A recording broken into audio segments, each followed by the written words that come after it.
Good morning and welcome back to a channel student.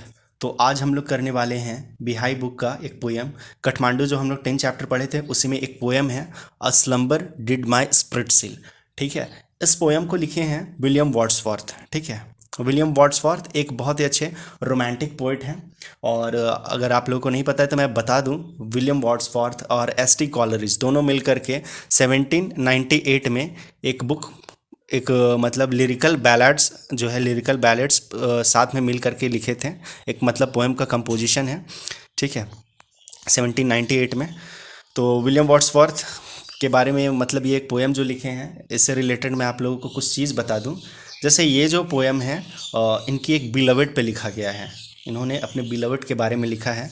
तो हालांकि completely यहाँ पे नहीं बताया गया कि इनकी बिलवड कौन है, बट बहुत सारे ऐसे पोएम हैं जिनमें उन्होंने एक लूसी नाम को मेंशन किया है। ठीक है, जो मे भी इनकी बिलवड है। और इस पोएम में भी लगभग उसी तरह का बात को बताया गया है, बट नाम को कहीं मेंशन नहीं किया गया है। तो देखिए, पोएम स्टार्ट करने से पहले यहाँ पे है, this poem is about the death of a loved one. ठीक है, ये पोएम है किसी के मरने का जिससे बहुत प्यार करते हैं। How does the poet feel when he thinks about her death. तो मतलब पोइट को कैसा फील होता है उनके मरने पे।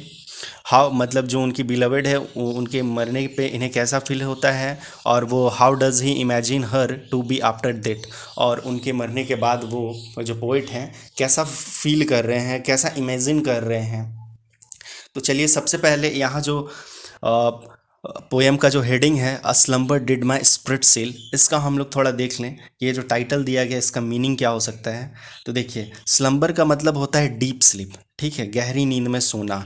और माई स्प्रिट सील, स्प्रिट तो समझ रहे हैं, स्प्रिट कह सकते हैं साउल, दैट मीन्स आत्मा। और सील का मतलब होता है बंद होना, एकदम कंप्लीट तरह से बंद हो जाना। ठीक है, तो मतलब यहाँ पे बता रहे हैं पोइट कि इनका जो है मतलब जो भी है जिनसे ये बिल जो जिनसे ये इनकी जो बिलवेड है वो गहरी नींद में सो गई है। और इनसे इनका जो पूरा आत्मा है पूरी तरह से सील हो गया है, मतलब शॉक हो गया है। तो ज़्यादा नहीं, ये 8 लाइन का ही पोएम है। देखते हैं। Slumber did my spirit seal, I had no human fear. ठीक है, तो जैसा मैंने बताया कि गहरी नींद में सोई हुई है, इनका जो एकदम स्प्रिट है सॉल पूरी तरह से जकड़ गया है, बंद हो गया है। I had no human fear, मुझे कोई ह्यूमन का जो फेयर होता है, स्पेशली ह्यूमन का फेयर जो होता है वो होता है डेथ का फेयर, मरने का डर। ठीक है, तो इनके दिमाग से ये मरने का डर पूरी तरह से ख़त्म हो चुका है। ठीक है, अब वो बता रहे हैं अपने बिलवड के बारे में कि she seems a things that could not feel the touch of earth year. ठीक है, तो वो जो है अब कुछ फील नहीं कर पाएगी। इन मतलब उनका डेथ हो गया है तो वो कुछ फील नहीं कर पाएगी। अर्धे ईयर, अर्धली ईयर्स का मतलब होता है कि जो अर्थ पे आपका डे नाइट है, टाइम है, ईयर जो है ये सब टाइम से रिलेटेड है। वो सब चीज़ को वो कभी फील नहीं अब कर पाएगी। No motions has she now, no force she neither hears nor see. ना ही वो किसी तरह के इमोशंस को फील कर पाएगी, मतलब उनका बॉडी में कोई मूवमेंट नहीं होगा अब, किसी तरह का फोर्स को वो नहीं फील कर पाएगी। ना ही वो कुछ सुन पाएगी और ना ही कुछ देख पाएगी। ठीक है, यहाँ पे पोइट जो हैं वो कम्प्लीटली शॉक हो चुके हैं। पूरी तरह से ये शॉक हैं कि इनके साथ मतलब इनकी बिलवड का डेथ हो गया है। तो अचानक इन्हें सदमा लग गया है और बहुत ज़्यादा ये दुख में है। देखिए, फिर लिखते हैं कि rolled round in earth diurnal course with rocks and stones and trees. ठीक है, तो डायूरनल का मतलब होता है, जो आप ये देखते हैं जो डेली का जो है, डेली रूटीन जो होता है। तो अर्थ का डायूरनल कोर्स का मतलब है जो अर्थ का मूवमेंट से रिलेटेड। अर्थ क्या करता है, मूवमेंट करता है, गोल गोल घूमता है, उसी से रिलेटेड है ये। डेली अर्थ का काम है कि घूमते रहना, रोटेट करना। ठीक है, तो बता रहे हैं कि जैसा आप लोग जानते हैं कि क्रिश्चियनिटी में, क्रिश्चियन रिलीजन में क्या होता है कि किन्हीं किन्हीं का डेथ होता है तो उन्हें मतलब एक कॉफिन में डाला जाता है, फिर गड्ढा करके अर्थ में उन्हें दफना दिया जाता है। वही बता रहे कि इनकी बिलवड का डेथ हो गया है, अब उन्हें भी इसी तरह से कॉफिन में दब करके अंदर मिट्टी में, ज़मीन के अंदर अर्थ में दफना दिया गया है। और अब अर्थ जैसे जैसे रोटेट करेगा, जैसे जैसे वो घूमेगा, उसी तरह मेरी बिलवड जो है वो भी घूमेगी अर्थ के साथ ही, क्योंकि वो अर्थ में ही दफन हो चुकी है। अर्थ के साथ घूमेगी, अर्थ पे जैसे रॉक्स घूमता है, चट्टान भी घूमता है, दैट मीन्स कि जो अर्थ है उस पे रॉक्स है, स्टोन्स है, ट्रीज़ है, वो सारी चीज़ें जिस तरह से गोल गोल घूमती रहती है अर्थ के साथ साथ, उसी तरह मेरी बिलवेड भी है, वो भी अर्थ में, मतलब अर्थ के साथ साथ उसी तरह गोल गोल घूमती रहेगी।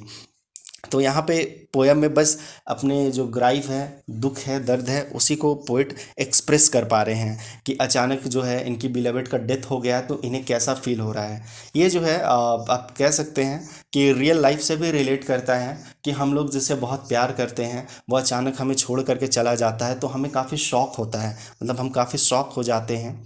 वही चीज़ यहाँ पे ये बता रहे हैं कि ये जो है नेचुरली है, ये होना है, जो आदमी अपने आप को ये मेंटलिटी को सेट कर लेता है कि एक ना एक दिन डेथ के बाद सभी को जाना ही है, तो उससे ज़्यादा भी शोक नहीं होगा, ग्राइव नहीं होगा, दुख दर्द नहीं होगा। तो वही यहाँ पे I had no human fear, मतलब इनके अंदर किसी तरह का कोई डर नहीं बचा हुआ है। तो मतलब ये इस तरह से इतने शॉक हो गए हैं।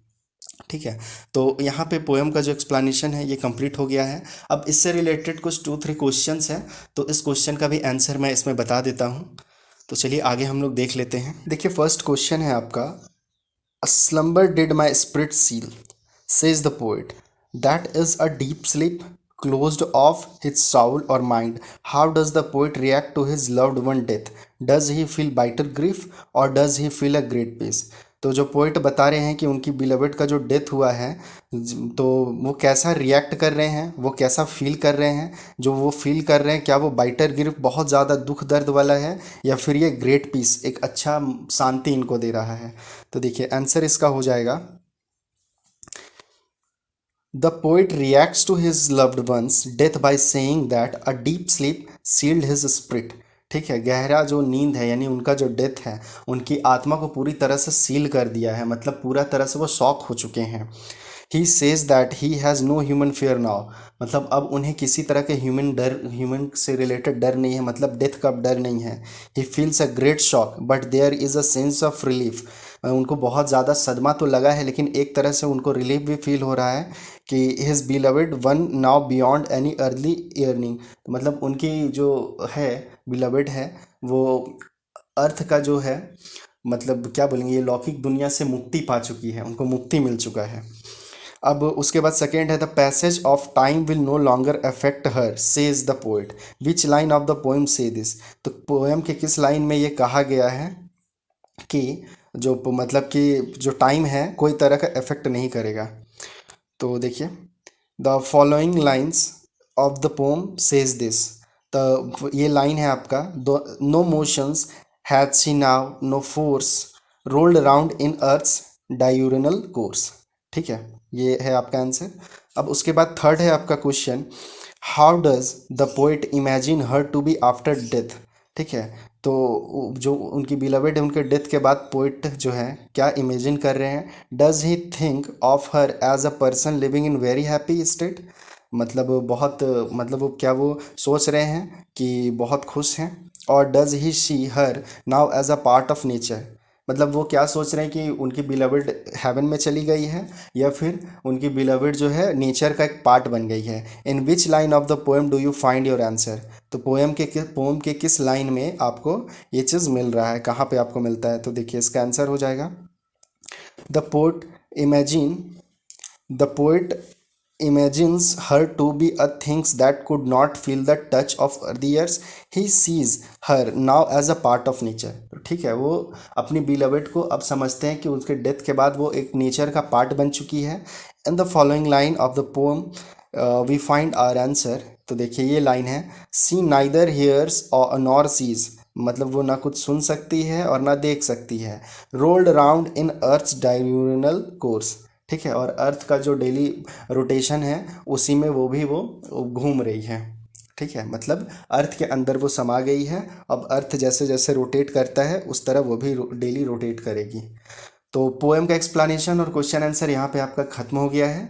तो अगर वीडियो अच्छा लगा हो तो प्लीज़ वीडियो को लाइक शेयर ज़रूर करें और साथ ही मेरे चैनल को सब्सक्राइब करें, ताकि और भी मैं वीडियो अपलोड करूँ तो उसका नोटिफिकेशन आपको जल्दी से जल्द मिल सके। तो फिर अगर वीडियो अच्छा लगा हो तो फिर लाइक शेयर ज़रूर करें और फिर हम लोग मिलते हैं नेक्स्ट वीडियो में। तब तक के लिए बाय, टेक केयर।